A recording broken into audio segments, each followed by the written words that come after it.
Assalamualaikum warahmatullahi wabarakatuh. Perkenalkan, nama saya Yoga Alek Prananda dengan NIM 19323023 dan rekan saya Rizka Awaliyah dengan NIM 19323099.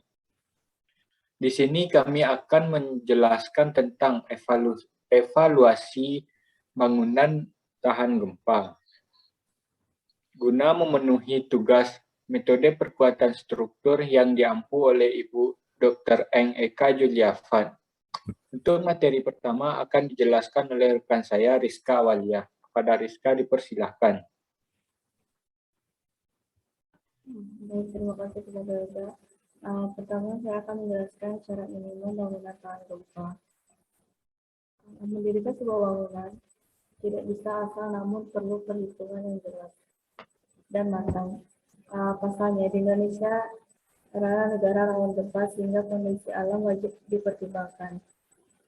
Selain itu, kondisi teknis dan keadaan ekonomi di daerah tempat bangunan akan didirikan pun tidak boleh luput dari perhatian.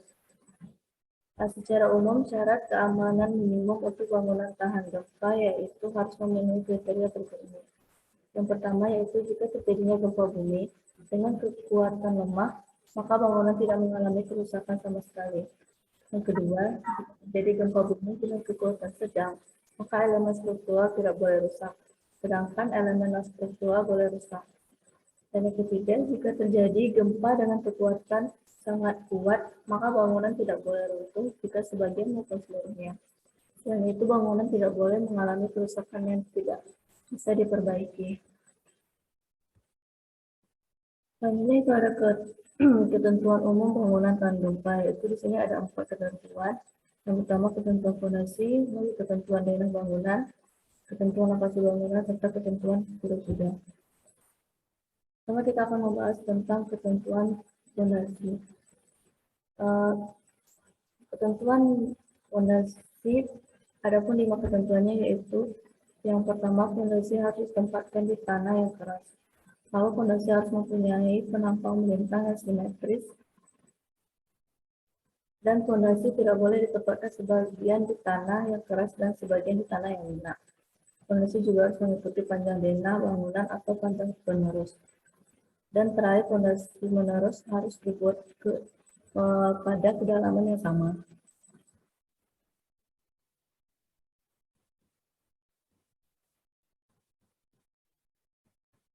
Selanjutnya itu ada ketentuan denah bangunan. Adapun ketentuan denah bangunan tahan gempa yaitu mencakup beberapa hal. Yang pertama, denah sebaiknya sederhana, simetris, dan tidak perlu terlalu panjang. Sebaiknya dibuat dengan perbandingan lebar dan panjang 1:2. Jika memang ingin menentukan denah yang tidak simetris, maka harus dipisahkan dengan alat pemisah sedemikian rupa sehingga tercipta denah bangunan dari rangkaian denah yang simetris. Yang ketiga itu ada penetapan dinding penyekat, pembukaan pintu atau jendela harus dibuat simetris terhadap sumbu denah bangunan. Dan yang terakhir yaitu bidang dinding harus dibuat membentuk kotak-kotak tertutup. Selanjutnya yaitu ada ketentuan lokasi bangunan. Adapun ketentuan lokasi bangunan yaitu yang pertama, jika bangunan didirikan pada lahan perbukitan, maka lereng bukit harus dipilih dengan stabil dan tidak longsor saat gempa terjadi. Yang kedua, jika bangunan didirikan pada lahan dataran, maka bangunan tidak diperkenankan dibangun di lokasi yang mempunyai jenis tanah yang halus dan liat. Itu merupakan dua ketentuan lokasi bangunan saat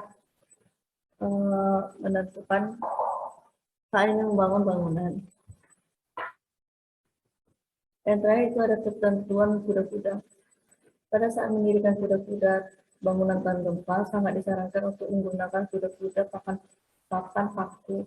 Pasalnya kuda-kuda yang satu ini bobotnya cukup ringan dan cara pembuatannya cukup sederhana.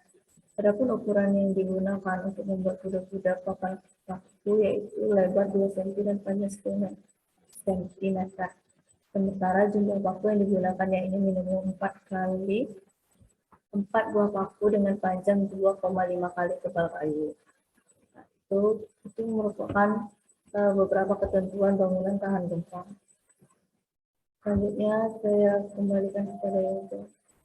Secara umum, penyebab kerusakan pada bangunan akibat gempa ada 5, yaitu keberagaman kondisi iklim dan topografi, rendahnya kualitas bahan bangunan yang dipakai, rendahnya kualitas pelaksanaan pembangunan, kurangnya pengetahuan teknik, serta keterampilan di dalam pelaksanaan pembangunan, serta keterbatasan biaya pelaksanaan pembangunan. Secara teknis, penyebab kerusakan pada bangunan akibat gempa yaitu struktur dinding pemikul, struktur rangka pemikul, yang terdiri dari struktur rangka sederhana dengan dinding pengisi untuk menahan beban lateral secara bersama-sama, dan struktur rangka balok, kolom, kaku untuk menahan beban lateral. Kategori kerusakan pada bangunan ada 5, yaitu kerusakan ringan non-struktur, kerusakan ringan struktur, kerusakan struktur tingkat sedang, kerusakan struktur tingkat berat, serta kerusakan total.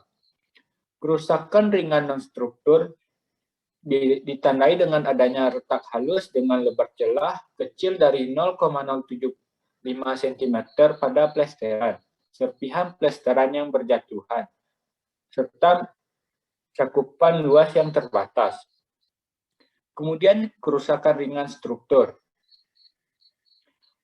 Dengan adanya retak kecil dengan lebar celah 0,075 sampai 6 cm pada dinding. Retak menyebar luas di banyak tempat seperti pada dinding pemikul beban, kolom, cerobong miring, dan runtuh. Kemampuan struktur untuk memikul beban sudah berkurang sebagian, baik fungsi atau huni. Lalu ada kerusakan struktur tingkat sedang dengan lebar celah besar dari 0,6 cm pada dinding. Retak menyebar luas di berbagai tempat seperti pada dinding pemikul beban, kolom, cerobong miring. Kemampuan struktur untuk memikul beban sudah berkurang sebagian. Kemudian adanya kerusakan struktur pada tingkat berat.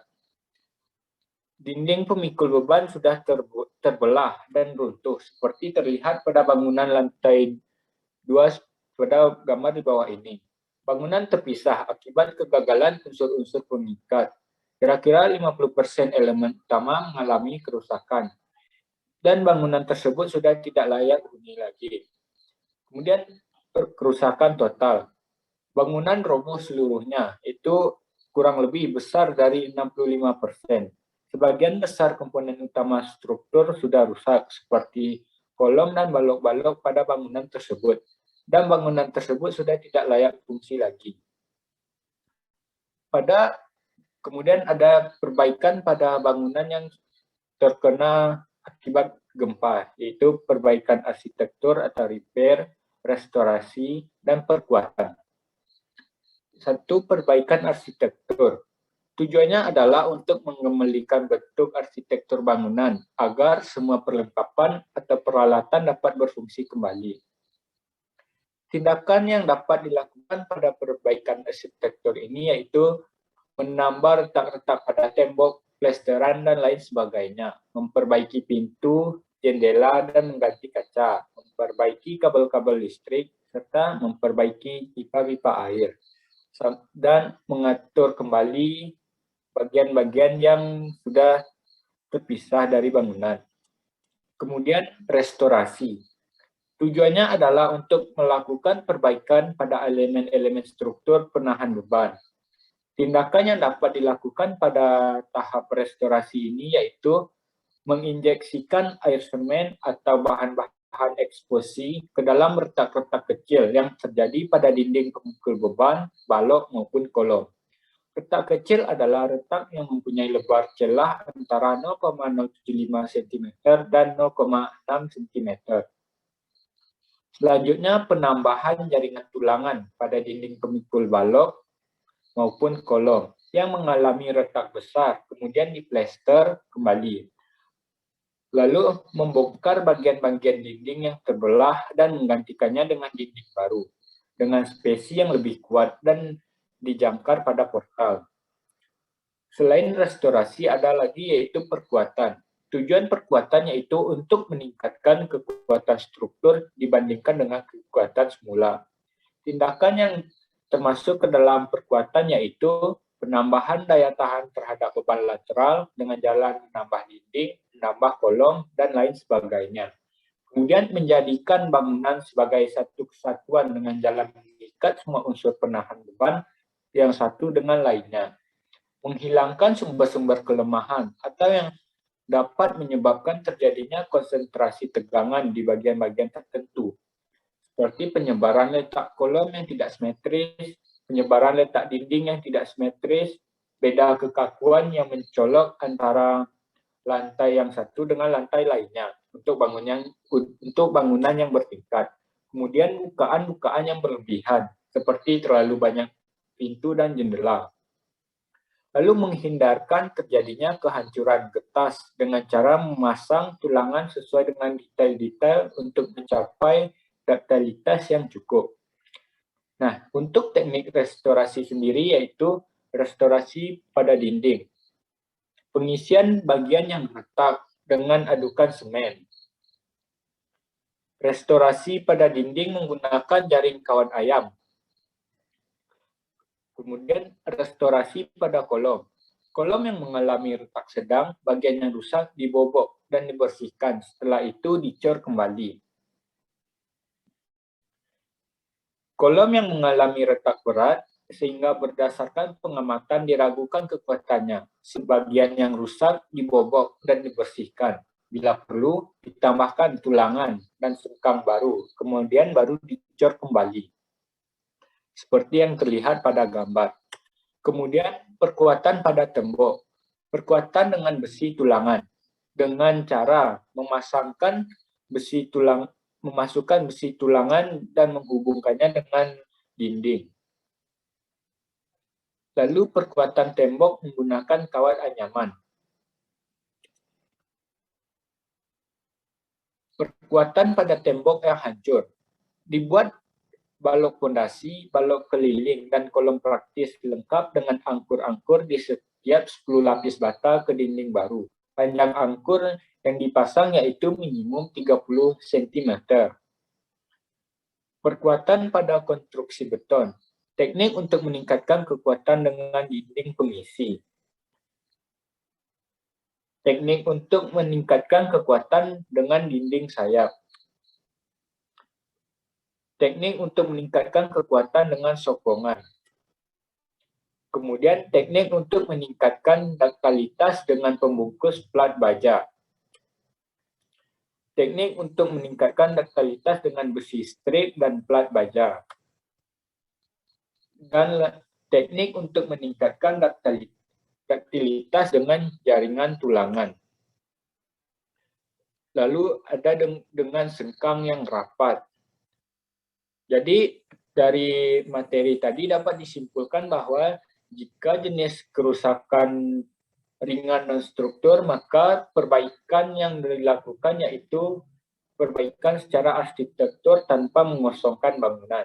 Kerusakan ringan struktur, perbaikan yang dapat dilakukan yaitu perbaikan secara arsitektur agar daya tahan bangunan dapat terpelihara tanpa mengosongkan bangunan.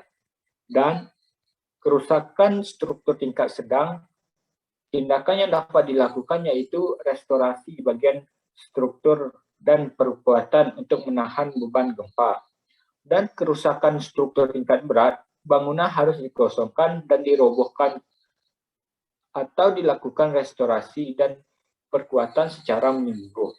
Serta pada kerusakan total, tindakan yang perlu dilakukan yaitu merubuhkan bangunan, membersihkan lokasi, dan membangun ulang kembali. Merupakan salah satu bangunan lantai 1 yang tidak memenuhi persyaratan minimum untuk bangunan tahan gempa. Karena adanya gaya gempa yang terjadi, maka bangunan itu akan mengalami kerusakan yang disebabkan diantaranya genteng yang terlalu berat, tembok layar dari pasangan bata yang berat, dinding yang sangat tinggi dan langsing dengan tombak layar sehingga dinding terjatuh. Kemudian koneksi yang lemah dan buruk antar kolom praktis dan ring balok, serta pasangan bata yang lemah tanpa adanya penulangan. Tanpa adanya penulangan balok lantai ataupun koneksi untuk menghubungkan ke kolong. Kejadian ini sangat berakibat fatal pada bangunan yang dapat mengakibatkan bangunan lantai 1 ini roboh seketika. Kemudian selanjutnya pada bangunan lantai 2 atau bangunan bertingkat. Hal yang biasa terjadi pada bangunan bertingkat yaitu kerusakan yang terjadi pada kolom-kolom bangunan. Salah satunya yaitu kolom melengkung karena kelebihan beban yang bekerja pada lantai atasnya. Dan terdapat juga bagian kolom yang sudah retak yang mengakibatkan plesteran dan selimut betonnya terkelupas hingga tulangannya tampak dikarenakan tidak adanya pengikat kolom, pengikat antar elemen struktur yang mengakibatkan kolom pendek. Sekian presentasi dari kami. Kami sudahi. Wassalamualaikum warahmatullahi wabarakatuh.